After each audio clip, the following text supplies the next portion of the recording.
Let's sort of all do this together. Checks coming, checks coming. Deal this week. It passed. It passed. Okay, we've got it out of our system. That's all fake. That's all fake. There are no checks coming this week. Nothing has passed that became a law. Steve and Nancy have gotten us nothing. We've been told a lot of positive remarks by her going into the weekend, over the weekend, and now she's back to pessimism. We've had President tweet about let's get it done. We've had Cecily say, hey, we're working on it. You've been working on it for a while. And Steve and Nancy today met again. Well, no, they talked on the phone. And they worked a long time. Well, no, they spoke for an hour. And they're going to work on it tomorrow. Well, no, they're going to just talk for an hour again. Do you see that there's sort of this false narrative that people are working on getting your stimulus package, but it doesn't look like they really are? It's gotten to the point now that the viewers are very sophisticated on this channel, and they now realize that there's a false narrative being pushed by the president, being pushed by Nancy, being pushed by MNUCHIN. They're not working. They've not moved on their numbers. So the question is, what do we have to do to get them to move, or to get them to move out of the Senate and the House?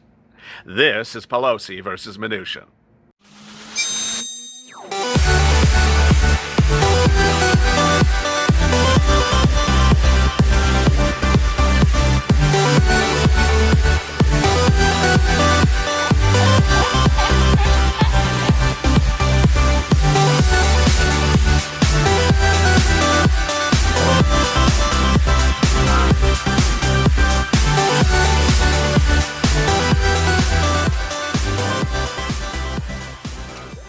Hey, good afternoon, everybody. This is Pelosi versus MNUCHIN, a special report in which I answer some of your incredible 854 questions, but I also give you an update about the latest developments from Pelosi and MNUCHIN, which can be updated in 2 words. No deal.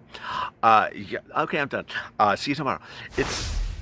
It's basically that, but the reason why this video is going to be more than 1 minute and 44 seconds is because we as a viewer, as a group of the Purple Power, have now understood that dissecting these people is the only way to understand really what's going on, because their narrations of the situation are so inherently untrue that we only realize what it is until we go through the details.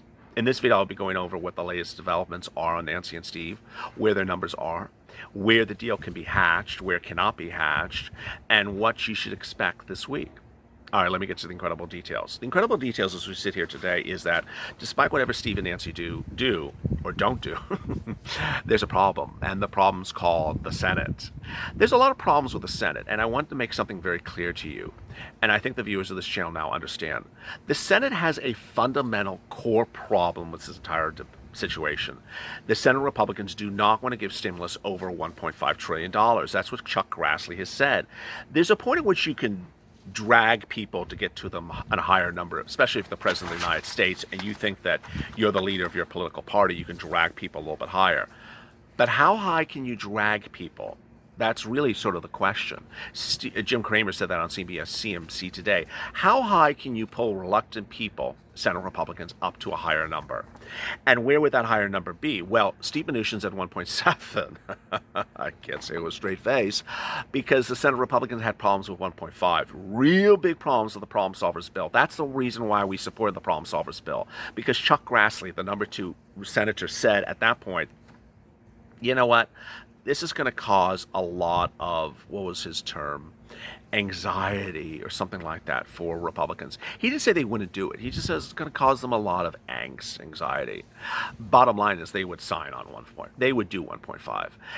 2.0, oh, no, they laugh you to the door. Mitch McConnell on Friday said that Thursday said Nancy Pelosi's bill is still a Democratic wish list. It's a bunch of pork, it's way too high, and it's never going to get done.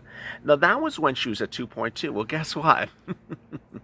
She's still at 2.2. Nancy Pelosi has not changed. And that's what she has done a very good job at doing, a fake narrative. Very good job, and that's what the purpose of this video is, and why this video is not 1 minute and 35 seconds. The point that I want you to understand is that Nancy Pelosi has pitched a very good press game in the last 7 days to make it look like she's negotiating. that she's changing her numbers, that the numbers are moving down, that Steve is coming up. As we sit here today, there's actually no indication of that. We thought that was the case because that's what she was pitching us. No. He has come up higher on some numbers like testing, which she said. He has come up on some numbers like food, which she said. But he's not come up on anything since the 1.6 or 1.7 that is significant enough to get you to $2 trillion or to get her down from 2.2. So as we sit here today, they are still half a trillion dollars apart. And that half a trillion dollars is maybe the hardest part and maybe the part that ultimately kills the deal. What's important to understand is that you can talk about all these little things that they made agreements on. Oh, he came up $100 billion for testing and $100 billion for school. Okay, how about the two things that killed the deal back in July? FPUC and state and local. Did you get any agreement on that? Oh, no, of course not. So what they're doing is they're going through the list and they're figuring out some things that they can agree upon. And he's coming up with a little bit more money on these things that they can agree upon.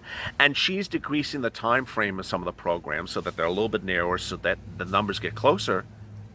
But there's two elephants in the room. And the two elephants are holding up any deal ever being hatched. And until something changes in the treatment of those two elephants, executive order. FPUC. I mean, I don't know how many times I got to say this. Until you hear Nancy Pelosi say she's going to change $600 a week, there's no deal. Am I going to sit here and say that Steve Mnuchin is going to agree to $600 a week for FPUC? Why would he agree to it now? He has not agreed to FPUC every single day since June. So why in October, after saying no since the month of June, would he give $600 now? He's not. He said over the weekend, I'm not. So, you know, well, she said he did not, but we know he did not because there's no deal. He did not. No one is giving her $600 a week. And so she has literally said, okay, well, see you in January. The other thing that is sort of ridiculous is the state and local. She came down to 400 from 951. He's at 200. And he won't go to 300, even though Mark Meadows said he can go to 300. The president would support 300. Even though Larry Kudlow says, you know what, we can give money to state and local if we have guardrails, meaning we will put in the language that you can only use the money for COVID for this and COVID for that. Nancy doesn't want that language. She wants free money. She wants free money to Gavin Newsom, free money to Andrew Cuomo, so they can use the money for whatever they want. It doesn't have to be anything COVID-19 related. That's also a problem. That's also a problem. It doesn't matter if she's asking $10 or $2 trillion. No one's going to give her free money to states to do whatever they want with the money. And so ultimately, until these two people, Pelosi versus Mnuchin, move off of those deal points, it's a lot of hot air. Here's some other hot air. Over this weekend, there was some crazy bad reporting. And let me go over the bad reporting for you. A bill passed on Friday. We have a law. No, sorry. No. They teach that in kindergarten. You would assume you know this by now. But no, the fact that something passed in the House does not make it law. So congratulations, the bill's dead. But it went to the Senate. That's a really good achievement because it went to the Senate. Not everyone gets to go to the Senate. That's like, that's like the special ride at Disneyland. No, every bill goes to the Senate. This is nothing special about it. You're not in the VIP lounge by getting to the Senate. So, no, just cut that out. The next one that I heard was Nancy's giving a counter offer on Sunday. No, she did not get a counter offer on Sunday. You hear that and you're like, oh, finally she's getting off the stupid 2.2 trillion. She's going to counter offer like to 2059. No, she's not countering. Didn't happen. She never said she was going to do that. Misquoting the source. That's not what happened. Another one that everything's going to get settled on Wednesday. Oh, well, that's an opinion. It's not a fact. Nancy and Steve have not said they're going to get it done on Wednesday. What is Wednesday? Hump day? Keep it PC. I know what you're thinking. Yeah, we're not going there. So, needless to say, there's some really crazy reporting out there. And the people that I have to feel sad for in a weird way is the airline executives. They were told every damn lie by these two people impossible. They were told more lies than we've been told. They were told, don't fire the people. Nancy Pelosi fired. Don't fire them. We're going to have a deal. We'll have a deal right away. Okay, that was 4 days later. What day are we on, Nancy? There's still no deal. It's fourth day. MNUCHIN was called every single day by the airline executives. This is, head of so-and-so airlines, Steve. What's going on? I'm getting to it. We'll have a deal. We'll have a deal. There's no deal. There's no deal. So sad to say that those airline executives, who are very smart people, were left sky high. Left off a river without them, they were not given the friendly skies by these people in Congress. Evelyn Davis, there's been so many excuses. Let's just vote them all out of office. The important thing to understand with Pelosi versus MNUCHIN is that there was one other thing that was reported over the weekend, which is the president can order the Senate to vote on the bill. That's really inventive. Okay, first of all, that's an opinion, that's not a fact, and it's actually an incorrect fact. The president cannot, by the Constitution, order anyone in the Senate to do anything of the sort. He can order the Senate back in session. That's what the Constitution says. He can order them back in session. So once they're back in session, what do? That's up to them. The president cannot order them to do anything. Next, the claim, perhaps the opinion statement manifested as a false factual statement, that the president can order Mitch to vote on the stimulus bill that Nancy and Steve and Steve agreed to. That shows a lack of understanding of the situation. The president has called Mitch's HEALS Act a waste of time, has slammed Mitch McConnell throughout this entire negotiations, has excluded Mitch McConnell from the negotiations, has personally taken pit attacks at Mitch McConnell. Steve Mnuchin confirmed a strife, a rift with Mitch McConnell, 8 weeks ago during this negotiations.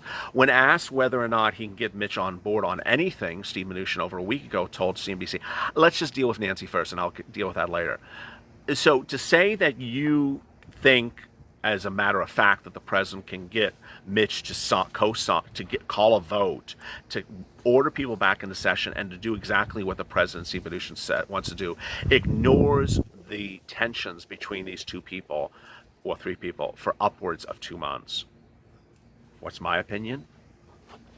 My opinion is, if the bill is over about 1.8, the agreement, dead deal. It will never pass the Senate. It will never, ever pass the Senate. I don't care what opens or what closes or who comes to vote or who's sitting there or if it's remote. It's never going to pass. It's just too high. These people won't do it. And I got to tell you why.